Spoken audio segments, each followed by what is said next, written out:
स्वामी, माझ्याकडे अजून 100 मोहरा शिल्लक आहेत. फक्त एवढ्याच?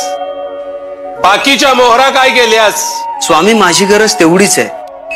गरजेपेक्षा जास्त धन मी का ठेवू? आणि आपल्याच गुरु उपदेशानुसार जे अतिरिक्त धन आहे त्यामुळे गोरगरिबांना काही मदत झाली, कुणाच्या आध्यात्मिक कार्यात हातभार लागला, कुणाच्या तरी पोटात 4 घास गेले, तर त्यासारखं दुसरं समाधान काहीच नसतं असं आपणच मला शिकवलं. इतरांना मदत करणं, मानव सेवा करणं, आणि मानव सेवा हीच खरी ईश्वर सेवा असते असं आपणच मला शिकवलं. आपण जो मार्ग मला दाखवलात त्यावर मी फक्त चालण्याचा प्रयत्न करतोय. शाबास.